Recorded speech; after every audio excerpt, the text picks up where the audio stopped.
വചനവേദിയിലേക്ക് സ്വാഗതം.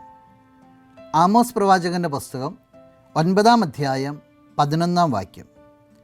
അന്ന് ദാവീദിൻ്റെ വീണുപോയ കൂടാരത്തെ ഞാൻ ഉയർത്തും, കേടുപാടുകൾ തീർത്ത് വീണ്ടും അതിനെ പഴയ കാലത്ത് എന്ന പോലെ പണിതുയർത്തും.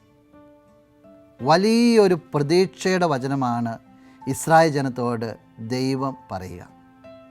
ജീവിതത്തിലെ പാളിച്ചകൾ പറ്റിയിട്ടുണ്ടാകാം, ജീവിതത്തിൽ വീണുപോയിട്ടുണ്ടാകാം, ജീവിതത്തിൽ മറ്റുള്ളവർ അവരെ നോക്കി ദൈവത്തിൻ്റെ സ്വന്തം ജനത ഇല്ലാതായി തീർന്നു എന്നൊക്കെ പറഞ്ഞിരിക്കാം. പക്ഷേ ദൈവവചനം പറയുകയാണ്, നിങ്ങളെ ഞാൻ പണിതുയർത്തും, പഴയതുപോലെ പണിതുയർത്തും. ജീവിതത്തിൽ ഏത് അവസ്ഥപ്പെട്ടു പോയാലും ദൈവത്തിൻ്റെ കരം നിൻ്റെ കൂടെ ഉണ്ടെങ്കിൽ നീ ഉയർത്തപ്പെടും എന്നുള്ളതാണ്. ദൈവത്തിൻ്റെ കരം നിൻ്റെ കൂടെ ഉണ്ടായിരിക്കും എന്നുള്ളത് ദൈവത്തിൻ്റെ വാഗ്ദാനം. അങ്ങനെയാണെങ്കിൽ നീ ഒരിക്കലും തകർച്ചയിൽ താഴ്ന്നു പോകത്തില്ല, ജീവിതത്തിൽ ഒരിക്കലും പരാജയപ്പെടത്തില്ല. കാരണം നിന്നെ ഉയർത്തുന്ന നല്ല ഒരു ദൈവം നിൻ്റെ കൂടെയുണ്ട്.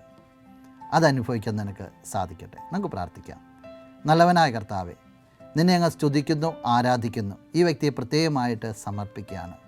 നീ ഏത് ജീവിതാവസ്ഥയിൽ നിന്നും കരം പിടിച്ചും ഉയർത്തും എന്ന ബോധ്യത്തിൽ ജീവിക്കുവാനായിട്ട് ഈ വ്യക്തിയെ നീ സഹായിക്കണമേ. ആമേൻ.